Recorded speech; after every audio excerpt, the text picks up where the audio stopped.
Hello friends, welcome to my YouTube channel Niramiya 7। मैं doctor Shefali Agarwal आज अपने इस वीडियो में आपको हाइपरटेंशन या जिसको हम हाई ब्लड प्रेशर भी कहते हैं उससे जुड़ी कुछ जानकारी, उसमें दी जाने वाली होम्योपैथिक दवाई और यदि आपको हाई बीपी है तो आपको किन किन बातों का ध्यान रखना चाहिए, यही सब बातें मैं अपने वीडियो में आपको बताऊंगी। तो यदि आपको मेरा वीडियो पसंद आता है तो प्लीज़ उसे लाइक करें और मेरे साथ जुड़े रहने के लिए मेरे चैनल को सब्सक्राइब करें। यह ब्लड प्रेशर क्या है? तो ब्लड के द्वारा आर्टरीज पर लगाया गया प्रेशर। ये आर्टरीज हमारे प्योर ब्लड यानी कि जो ऑक्सीजनेटेड ब्लड है उसको हार्ट के लेफ्ट पार्ट से एओर्टा के थ्रू पूरी बॉडी में लेकर जाती हैं। अब यदि हम किसी का ब्लड प्रेशर मेज़र करते हैं तो उसमें दो रीडिंग आती है, जैसे 130/80 या 140/90। तो ये दो रीडिंग किस तरीके से आती हैं?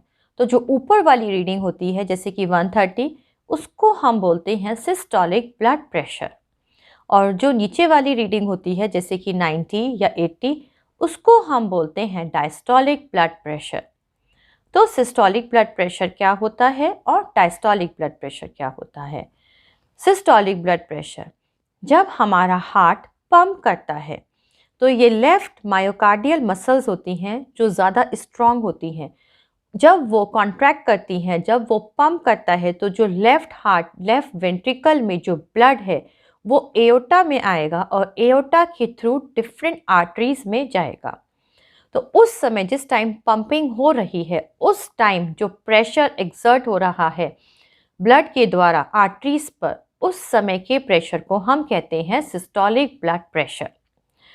अब जब हार्ट ब्लड को पंप करके आर्टरीज में भेज देता है तो उसके बाद जो वॉल्व होती है वो बंद हो जाती है जिससे कि ब्लड वापस वेंट्रिकल में ना आ पाए। तो उस समय जो रिलैक्सेशन पीरियड होता है उस समय ब्लड आर्टरीज पर कितना प्रेशर डाल रहा है, that is diastolic blood pressure. अब this hypertension can be primary hypertension, इसको हम एसेंशियल हाइपरटेंशन भी कहते हैं। 95% लोगों में इस तरीके का ही बीपी देखने को मिलता है जो कि या तो जेनेटिक फैक्टर या फिर इन्वायरमेंटल फैक्टर या फिर दोनों के मिले जुले कारण की वजह से होता है। Second is secondary hypertension. इस तरीके का बीपी अधिकतर किसी बीमारी के बाद, चाहे वो किडनी डिजीज हो, चाहे वो लिवर डिजीज हो या फिर कुछ ड्रग्स के बाद देखने को मिलता है। Third is isolated systolic hypertension. इस तरीके का ब्लड प्रेशर अधिकतर जो लोग 60 या 65 को क्रॉस कर चुके होते हैं उन लोगों में देखने को मिलता है। इस तरीके के बीपी में जो सिस्टोलिक ब्लड प्रेशर है यानी कि जो ऊपर वाली रीडिंग है वो हमेशा 140 से ज़्यादा होगी, लेकिन जो डायस्टोलिक ब्लड प्रेशर है, जो नीचे वाली रीडिंग है, वो हमेशा 90 के आसपास ही होगी। अब इस तरीके का बीपी बड़े लोगों में इसलिए देखने को मिलता है क्योंकि जो उनकी आर्टरीज होती हैं उसकी जो इलास्टिसिटी होती है वो धीरे धीरे कम होने लगती है, या फिर ओबेसिटी की वजह से, या फिर अल्कोहल इंटेक, या फिर बहुत ज़्यादा सॉल्ट ले रहे हैं। Symptoms of high blood pressure, तो कुछ लोगों को पता भी नहीं चलता उनका बीपी बढ़ा हुआ होता है। आप बीपी को मेजर करेंगे तब आपको पता चलेगा कि बीपी बढ़ा हुआ है। वहीं कुछ लोगों में बीपी के बढ़ने के साथ साथ सर दर्द होने लगता है, या फिर हल्का सा छाती में दर्द, या फिर नाक में से खून बहने लगेगा, या फिर आंखों के सामने धुंधलापन सा दिखाई देने लगता है। का बीपी बढ़ा हुआ क्यों नहीं होना चाहिए, या यदि आपका बीपी बढ़ा हुआ है तो आपको क्या कॉम्प्लिकेशंस हो सकते हैं? तो आर्टरीज का काम है प्योर ब्लड यानी कि ऑक्सीजनेटेड ब्लड को बॉडी के डिफरेंट पार्ट्स में लेकर जाना। वहाँ पर ऑक्सीजन सेल्स में जाती है। अब यदि आपका बीपी बढ़ा हुआ है तो या तो जो आर्टरीज हैं जो ब्लड सप्लाई कर रही हैं उनकी इलास्टिसिटी धीरे धीरे कम होने लगती है, या फिर उन आर्टरीज में एलडीएल जो कि बैड कोलेस्ट्रॉल होता है वो धीरे धीरे डिपॉजिट होने लगता है, जिसकी वजह से जो ब्लड सप्लाई है वो प्रॉपर नहीं हो पाती है। अब यदि यही ब्लड सप्लाई हार्ट में कम हो जाती है तो हार्ट की मसल्स को प्रॉपर जो ऑक्सीजन नहीं मिल पा रहा है, उसकी वजह से आपको एंजाइना, या जिसको हम हल्का हल्का छाती में दर्द भी कहते हैं, वो महसूस होने लगता है। और यदि यही ऑक्सीजन पूरी तरीके से ख़त्म हो जाती है तो जो मसल्स हैं वो डाई कर जाती हैं, और उसी को हम मायोकार्डियल इन्फार्क्शन भी कहते हैं। Second is heart failure. तो जब आपका बीपी बढ़ा हुआ होता है तो आपकी जो मायोकार्डियल मसल्स हैं उनको ज़्यादा वर्क करना पड़ता है, जिसकी वजह से आपका हार्ट फेल हो जाता है। Third is stroke. अब यदि आपका बीपी बढ़ा हुआ है तो या तो आर्टरीज बस्ट कर जाती हैं, जिसको हम हिमरेज कहते हैं, या फिर कोलेस्ट्रॉल जमा होने की वजह से, प्रॉपर ब्लड सप्लाई ना होने की वजह से प्रॉपर ऑक्सीजन ब्रेन में नहीं पहुंच पाती है, जिसकी वजह से स्ट्रोक के सिम्टम्स आने लगते हैं। Fourth is kidney. यदि आपका बीपी बढ़ा हुआ है, ब्लड प्रेशर बढ़ा हुआ है, तो यही ब्लड किडनी में फिल्टर होने के लिए जाता है, जहाँ से ये ब्लड फिल्टर होकर यूरिन बनता है। तो ये हाई बीपी आपके किडनी को भी डैमेज कर देता है।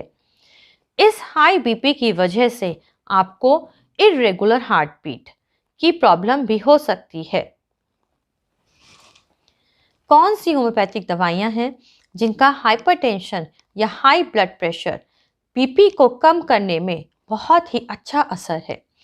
मैं अपने वीडियो में आपको उन्हीं दवाइयों के नाम बताऊंगी जिनको लेने के बाद हमारा बीपी कम आने लगता है। तो पहली मेडिसिन है रोल्फिया सर्पेंटिना। रोल्फिया सर्पेंटिना का मदर टिंचर यानी कि क्यू, इसकी आप 15 बूंदें आधे कप पानी में मिलाएं। उसी पानी में आप क्रेटेजियस क्यू यानी कि जो क्रेटेजियस का मदर टिंचर है, उसी पानी में आप 15 बूंदें क्रेटेजियस क्यू की डालें और इसको पी लें। ऐसा आप दिन में 3 बार करें। 15 बूंद रोल्फिया की और 15 बूंद क्रेटेजियस की आधे कप पानी में मिलाएं, दोपहर को पी लें, फिर शाम को आधे कप पानी में मिलाएं और शाम को इसको पी लें। इसके साथ साथ एलियम सटाइवम, ये एक ऐसी मेडिसिन है जो कि गार्लिक से बनी है। इस मेडिसिन में थोड़ी स्मेल ज़्यादा होती है, तो यदि आप इस दवाई को ले सकते हैं तो इसका बीपी पर तो बहुत अच्छा असर है ही, साथ साथ जो कोलेस्ट्रॉल जमा होता है उसको भी डिज़ोल्व करने में इसका बहुत अच्छा रोल है। तो एलियम सटाइवम की आप 10 बूंदें थोड़े से पानी में मिला के दिन में 3 बार लें। 10 बूंदें थोड़े से पानी में मिलाएं, सुबह ले लें। 10 बूंद थोड़े से पानी में मिलाकर दोपहर को, और 10 बूंद थोड़े से पानी में मिलाकर शाम को। यदि 3 बार ना ले पा रहे हो तो 2 बार आप इस मेडिसिन को जरूर लीजिए। इसके साथ साथ ग्लोनाइन 200, ग्लोनाइन 200 उन लोगों में बहुत अच्छा असर करती है जिन लोगों को बीपी की वजह से हल्का हल्का सर में दर्द बना रहता है। तो ऐसे लोगों को इन दवाइयों के साथ साथ ग्लोनाइन 200 की 2 बूंदें सुबह, ग्लोनाइन 200 की 2 बूंदें शाम को और ग्लोनाइन 200 की 2 बूंदें रात को लेनी चाहिए। इसके साथ साथ ऑरम मैट 30, ऑरम मैट 30 भी बहुत अच्छा वर्क करती है बीपी को कम लाने में, साथ साथ कोलेस्ट्रॉल जो डिपॉजिट हुआ है उसको डिसॉल्व करने में। तो ऑरम मैट 30 पोटेंसी में आप 2-2 बूंदें दिन में 3 बार लीजिए। ऑरम मैट 30 की 2 बूंदें सुबह, ऑरम मैट 30 की 2 बूंदें दोपहर को और ऑरम मैट 30 की 2 बूंदें शाम को।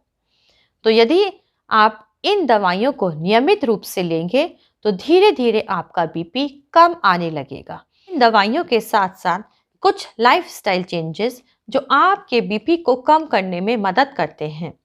तो फर्स्ट इज, यदि आपका वेट बढ़ा हुआ है या फिर आप ओबीस हैं तो अपना वेट कम करें। Second, eat a healthy diet, यानी कि अपने खाने में नमक कम से कम लें, ज़्यादा तला भुना ना लें और ट्रांस फैट्स को अवॉइड करें। थर्ड इज़ अल्कोहल स्मोकिंग या टोबैको बिल्कुल नहीं लें। फोर्थ, फिजिकली एक्टिव रहें। मॉडरेट इंटेंसिटी एरोबिक एक्टिविटी जैसे कि वॉकिंग, इसका 150 मिनट्स पर वीक का टारगेट रखकर एक्सरसाइज जरूर करें। लास्ट इज तनाव मुक्त रहें। तो मेरे साथ जुड़े रहने के लिए मेरे चैनल को सब्सक्राइब करें और यदि मेरा वीडियो पसंद आया तो प्लीज़ उसे लाइक करें।